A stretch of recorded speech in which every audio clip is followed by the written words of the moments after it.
Imagine being a Hollywood golden boy, one of the most exciting actors of your generation, and then watching your career, your health, and your freedom slip through your fingers. Now imagine making a comeback so spectacular that you become the face of an entire blockbuster franchise. That's the story of Robert Downey Jr. So buckle up, because this isn't just the tale of Iron Man, it's the tale of the man behind the Iron Mask. Robert John Downey Jr. was born on April 4th, 1965 in Manhattan. He grew up in an artistic household. His father, Bob Downey Sr., was an avant-garde filmmaker. His mother, Elsie, an actress. By the time he was a teenager, he'd already shown a rare talent for acting. In 1992, he got a major critical boost when he portrayed Charlie Chaplin in the biopic Chaplin, earning an Oscar nomination. At this stage, he seemed destined for stardom. He was that kid who could steal scenes, and you thought, yeah, he's got it. But the irony is, the scene stealing didn't stop when the camera did. But with big talent came big trouble. Robert's addiction problems began early. He himself has said he was exposed to drugs by the age of 8. By the mid-1990s, his behavior became erratic. In 1996, he was arrested for possession of heroin, cocaine, crack, and even an unloaded .357 Magnum while speeding on Sunset Boulevard. His probation was revoked multiple times. In 1999, he was sentenced to 3 years in prison for violating parole, though he served about a year before being paroled. During this fall, studios stopped trusting him. Insurance companies wouldn't cover him. Roles dried up. It's easy to look at this and judge, why didn't he just stop? But addiction is not a moral failure. It's a complicated disease. And for someone in the spotlight, the stakes are even higher. The thing that gets missed? The shame. The walls closing in. The feeling of being stuck. So when Robert says later that he had a gun to his mouth and his finger on the trigger, he's speaking metaphorically, but it gives you an idea. Around 2003, everything started to shift. He entered serious rehab. His relationship with his wife, Susan Levin, whom he married in 2005, was a stabilizing force. Many sources note that her support,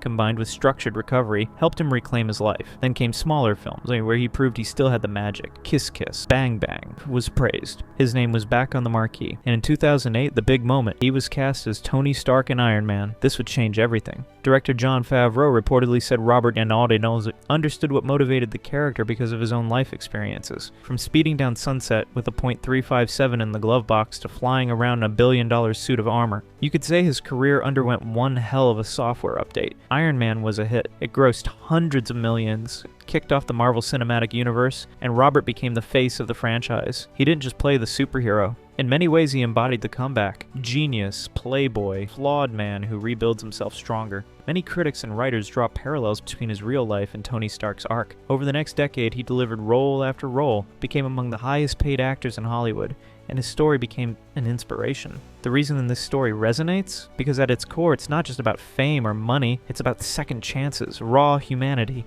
admitting your worst and choosing to rebuild. And for someone like me, and perhaps you, that means hope. Even when you're down, comeback is possible. Now, I got a question for you. If you were in his shoes at the low point, facing legal problems, public humiliation, what would you do? Would you walk away or dig in and rebuild? Write your thoughts in the comments below. I'd love to hear your take. From a child actor to addiction and prison to flying into our hearts as Iron Man. Robert Downey Jr.'s journey is one for the ages. Not perfect, not painless, but real, and that's why it matters. Thanks for watching this story of redemption, resilience, and the man behind the hero's mask. If you liked this video, hit like, subscribe, and ring the bell, because we've got more hidden truths and untold stories coming your way. Until next time, keep believing in grace, keep believing in comeback.